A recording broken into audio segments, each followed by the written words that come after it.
how to become acquainted with your true nature. Tina Jesus for lesson 353 talked about Tina's personal experience with how she dedicated herself. She gave herself over to Christ consciousness, and in doing so became acquainted with her true nature.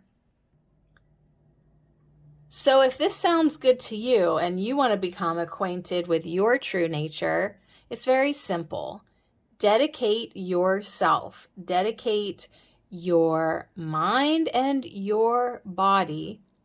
Give permission to be used by Christ consciousness for a higher purpose. And then practice.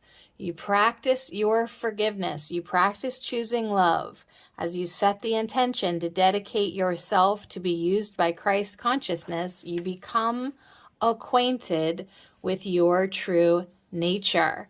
And then your true nature will take over. The true you, the capital S self. So with your free will, you say, change me.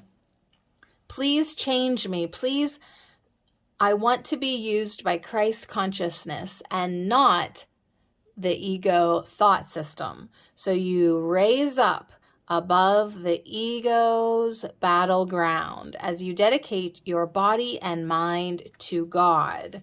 And in doing so, you will become qualified to use your free will lovingly, making the best choices for you, and you will find your true self.